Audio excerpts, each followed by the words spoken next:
और ऐसे भी हमारे प्रभु श्री राम जी के चरित्र का गुणगान करने पर मन पवित्र हो जाता है और मन पवित्र होने पर सब प्रकार की सिद्धि प्राप्त हो जाती है। जब विश्वामित्र जी ने राम जी से कहा कि हे राम, तुम अपने चरण रज से शीला नारी अहिल्या का उद्धार करो, तब भगवान श्री राम जी ने कहा कि हे गुरुदेव, आप तो हमसे बड़े हैं और गुरु तो महान होता है, इसलिए आप ही चरण छुआ दे। तो विश्वामित्र जी ने कहा कि चरण कमल रज चाहती कृपा करो रघुवीर। अर्थात हे राम, बात यहाँ बड़े छोटे की नहीं है, मैं तुम्हारा गुरु, ये बड़ी महिमा है, पर ये अपने अपने डिपार्टमेंट की बात होती है राम। कहीं कहीं चेले की महिमा भी अधिक होती है। बात यहाँ ज्ञान की नहीं है राम। सुनो, यहाँ जो अहिल्या का जो पतन हुआ है सो ब्रह्मवश इंद्र को गौतम के रूप में स्वीकार करने से चरित्र से पतन हुआ है, अर्थात चरित्र चला गया है। और जिसका चरित्र गिर गया हो उसका उद्धार कौन करेगा? उसका उद्धार वही करेगा जो चरित्र से पवित्र हो, अर्थात जो चरित्र से कभी न गिरा हो। और एकमात्र चरित्रवान तो केवल तुम ही हो राम, और कोई नहीं। क्यों? जब मन में विकार आ जाता है परम ज्ञान वैराग्य के बल पर संभल जाते हैं। पर तुम तो ऐसे हो राम कि मोहे अतिशय प्रतीत मन केरी, जागृत की कौन कहे जो सपने ऊपर नारी नहीं। ऐसा विमल चरित्र तो केवल श्री राम का है, इसलिए हे राम, तुम अपने चरण से शीला नारी अहिल्या का उद्धार। श्री गोस्वामी तुलसीदास जी ने रामचरितमानस में लिखा है कि युगुत वेद गुण कोई है रामचरित वर्ता। वर माने श्रेष्ठ और ताग मतलब धागा।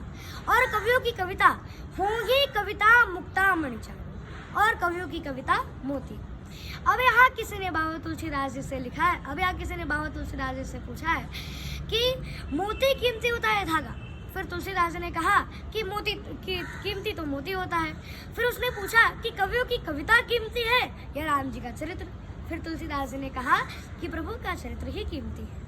राम, तुम्हारा चरित्र स्वयं ही काव्य है, कोई कवि बन जाए सहज सुभाते है। मैथिली शरण गुप्त जी की यह पावन पंक्तियां सचमुच श्री राम जी के चरित्र की ही विशेषता है। अब प्रश्न है कि तुलसीदास जी ने कवि की कविता को मोती क्यों बनाया, धागा क्यों नहीं?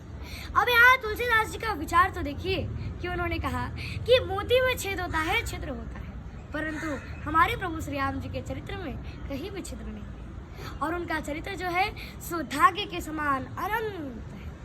हरि अनंत हरि कथा अनंता, कहे सुनहिगा वही श्रुति सुनता। राम जी अपने आप में अद्वितीय है, निरुपम न उपमा, आन राम समान राम निगम कहे। तभी तो जब माता कैकेयी ने राम जी को 14 वर्ष के लिए वनवास दे दिया, तब लक्ष्मण जी उस पवित्र पावन चरित्र के चरण पकड़ लिए और अयोध्यावासी उस चरित्रवान राम के वियोग में विवल होकर माता कौशल्या से, माता कैकेयी से तरह तरह के प्रश्न करने लगे कि 14 बरसवा के इतनवा कमले हो रही है, बताओ कैकेयी राम कैया रे, बताओ कैकेयी राम कहिया है। अरे राम के वियोगवा में भूखियो न लागे, भूखियो न लागे, रात निन्नियो न आवे।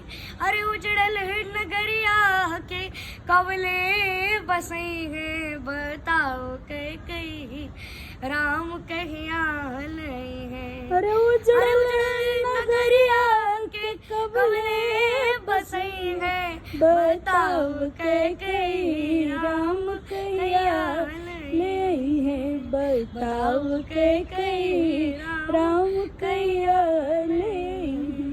और माता कौशल्या प्रभु श्री राम जी को